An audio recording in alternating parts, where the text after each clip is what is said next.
It's the Emily Show, starring Emily. Hi, this is the Emily Show.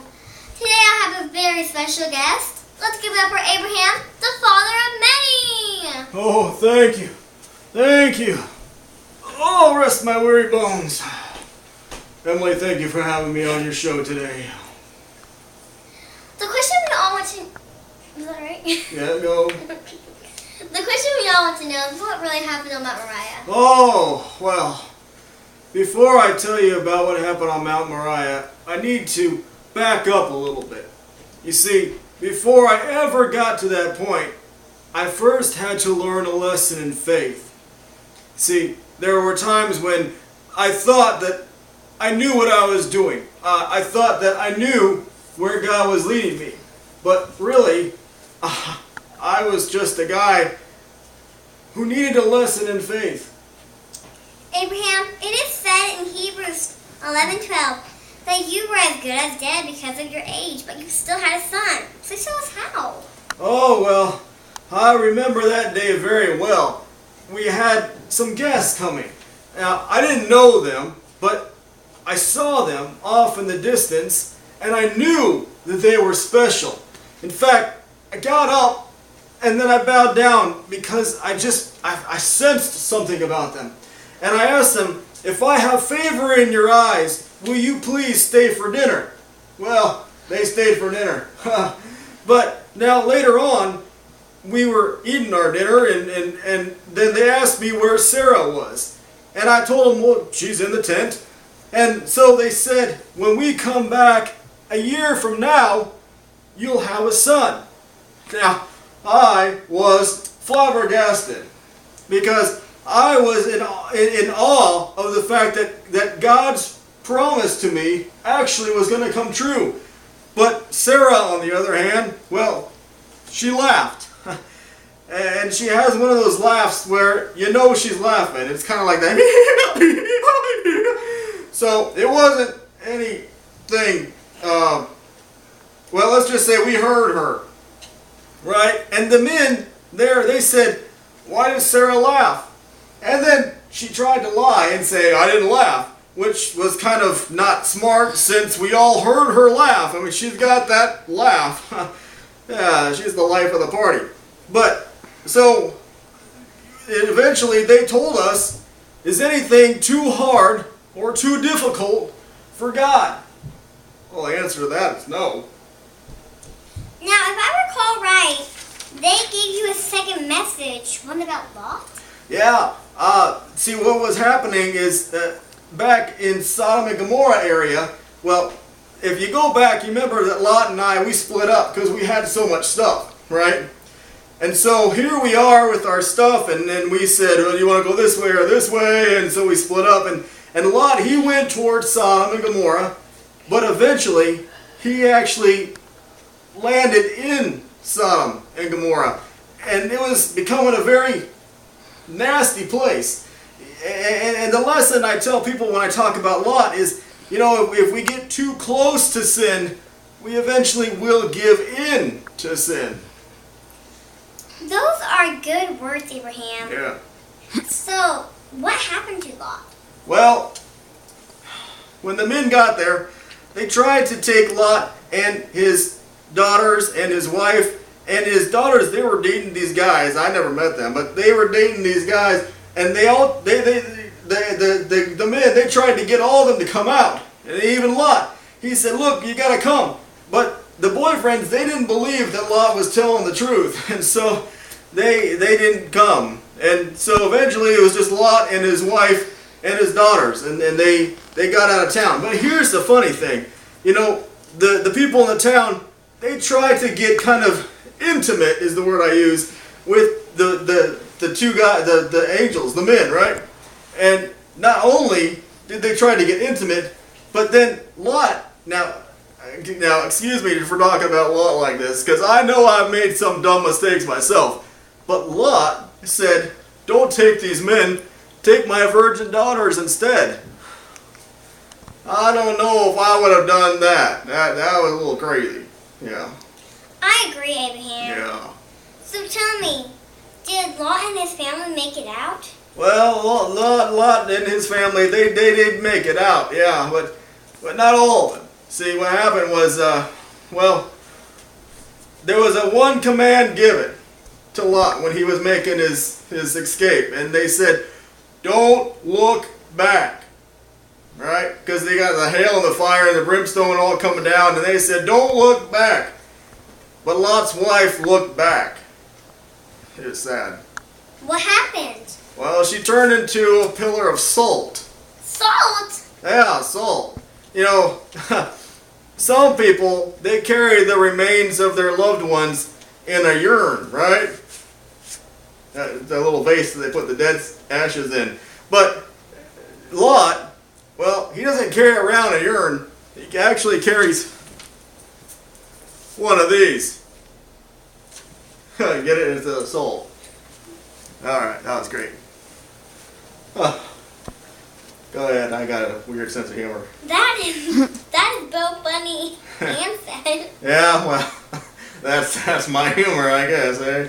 So anyway, yeah, that's all crazy. What else you got for me?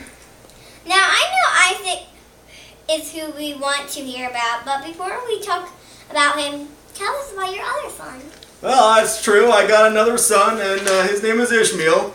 Now, Ishmael, see, here's the story about him, is that when Isaac got to be a little older, Hagar, his mom, and Ishmael, they were known to be teasing Isaac a lot. And Sarah, she saw most of it because she stayed home with him, and you know, she was teaching him his ABCs and stuff.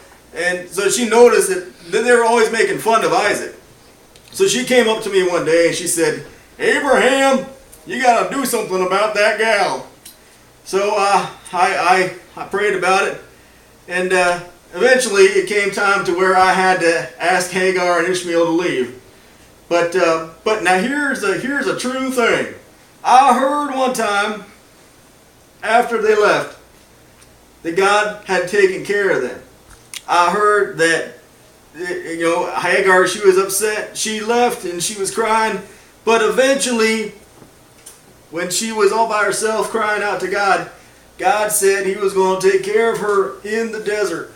So that is good news. I haven't seen them since, but I'm glad to know that they were taken care of. Abraham? Yes. That is a good reminder of how God takes care of people. Mm-hmm. And now I wonder, can you tell us about Isaac? Oh, Isaac. I love that boy. Let me tell you.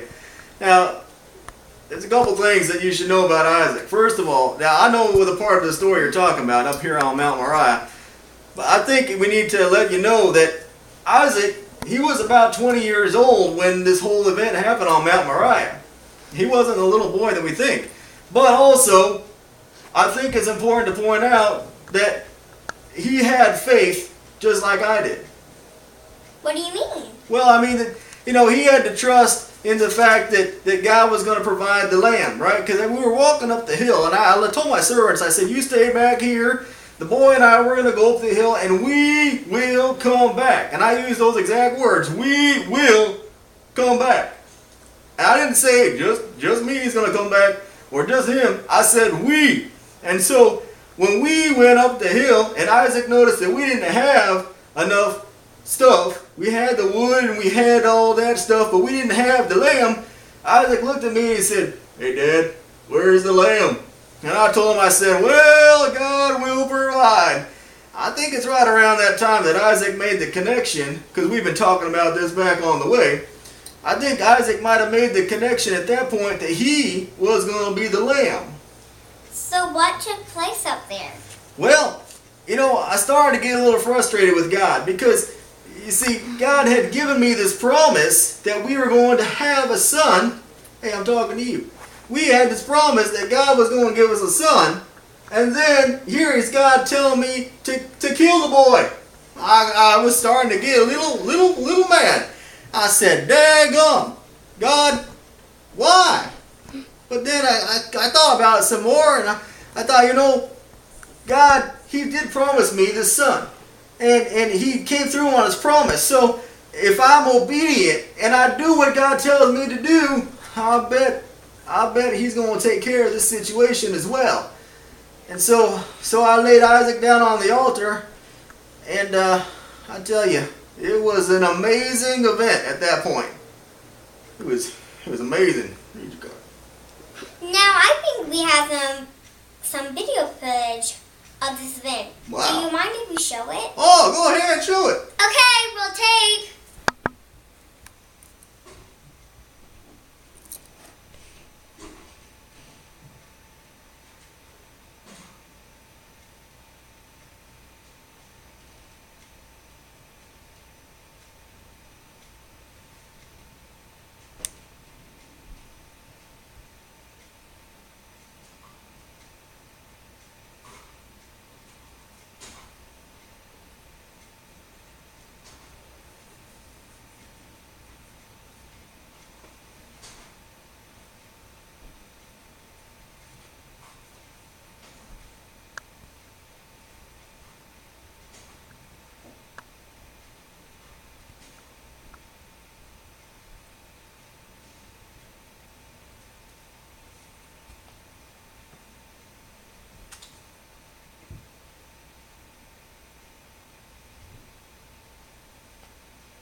That was so great. That was a great clip. It was a great clip. Now, if you notice, there was no sound there because, well, it's a camera in the middle of nowhere. But anyway, yeah, it was, I love that memory. Abraham. Yes. You cut it close. Oh, I did cut it close, but actually, I think God cut it a little bit closer because, again, it was a test of my faith. I knew that God had given me this son. I knew that God had promised me this boy, and then He asked me to sacrifice him. And in the end, right before I was about to follow all the way through, God told me to stop. And it was just God. He cut it close. He cut it close. But I learned a lesson. I learned how to have faith in the words that God says. Abraham, before you go, I have one more question. Oh boy. Would you please lead us that wonderful song about you? Oh, that wonderful song. I think I know which one you're talking about. Probably goes a little like this. How about you join me here, Emily? We'll sing it together. Father Abraham had many sons, and many sons had Father Abraham, and I am one of them, and so are you. So let's just praise the Lord. Right arm, Father Abraham had many sons,